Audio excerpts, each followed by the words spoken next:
Hello and welcome back to another CM Travels video. Huge thank you to those of you who are newly subscribed to the channel. I think we've passed 515 or something to that effect. It's wonderful to have you, and of course welcome back to the old subscribers. Today we're going to be talking about the Z50 and how I set it up to film here in the studio. It's what you're seeing me on right now. But first, let's cue the intro.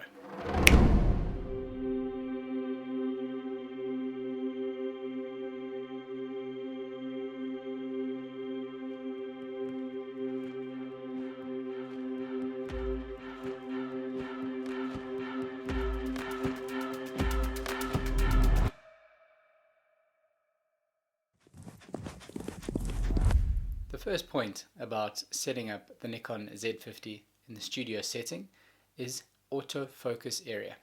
I set it to autofocus full area, which leads me straight into the next point, autofocus mode. I set it to autofocus mode, AFF, autofocus full time. You can see the explanation here about what autofocus full really is. This is all in the user manual within the Z50 if you'd like to check that up and read through it more in depth. Here, this picture, you can see how you access it through the I menu straight on the camera.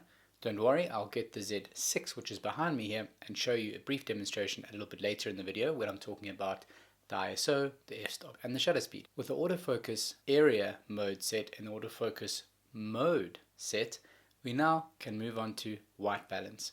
Currently, I've set the white balance to auto white balance.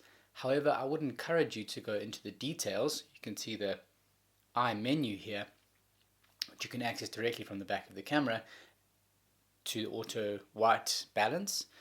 I have tried the different fluorescent options when filming because I do have a fluorescent light here which is currently in use, and so far unfortunately I don't have an exact combination. You can see here from this picture that there's different Kelvin levels, and the bulb that I currently have is 5500 Kelvin, and the closest one to this particular bulb is 5000 Kelvin.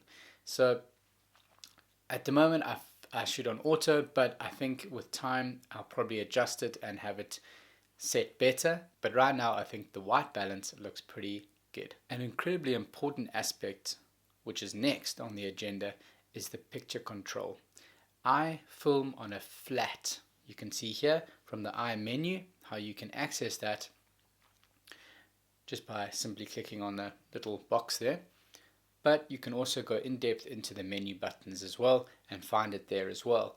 But why I choose flat mode, you can see the picture here, gives you an explanation as it really retains a lot of shadows, a much wider range of colors basically is what it retains, and it can give you the chance to edit it in post much more. Now I don't do a lot of editing. Most of the YouTube clips I do are just simple iMovie edits because iMovie really offers me everything I need. I don't need to make it complicated. However, if you are using something like Final Cut Pro or Adobe Pro or whatever the Adobe one is, it escapes me now of course, but if you're using those ones, this profile might be better for you. It's not exactly shooting in RAW, but it's as close to it as you can get with the Z50. Now let's grab the camera. Now I have the Z6 here for demonstration purposes because I wanted to shoot the whole, normally I would shoot the whole video using the Z6, but I'm currently shooting with the Z50 because I want you to get a feel for what it would be like if you perhaps use the Z50 and were looking to use it how I use it. So just for demonstration purposes, it's almost, well, it's very similar to what we have on the Z50. Now the next of course important thing is to make sure you are on manual. Now this little dial that you see here is normally, it's on this side on the Z50. There's no display screen on the Z50.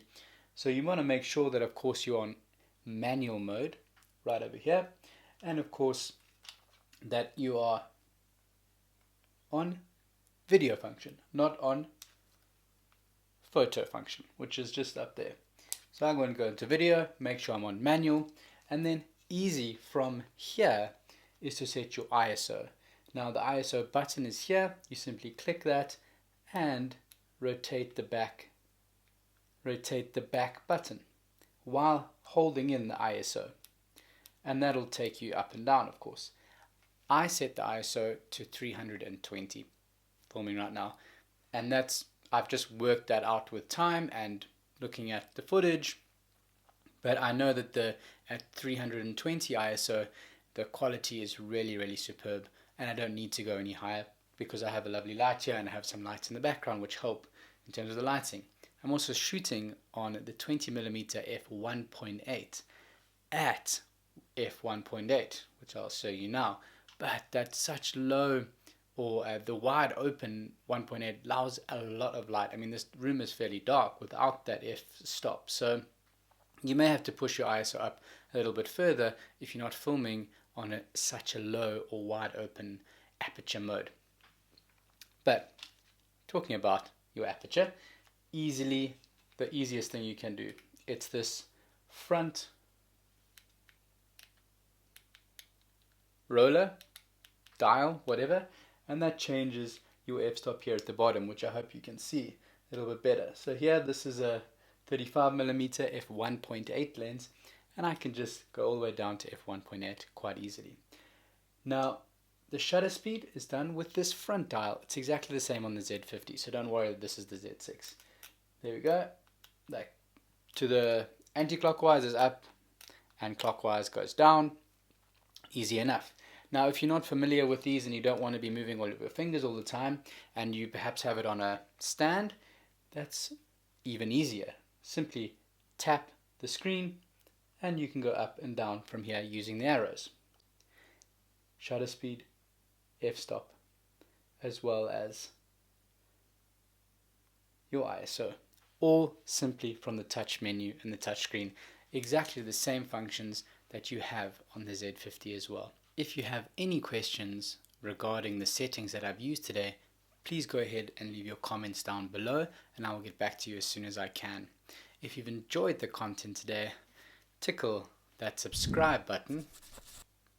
Go ahead and do that. Thank you very much. And if, of course, you've enjoyed the footage, give it that thumbs up. Greatly appreciated. I look forward to seeing you in the next one. Bye-bye.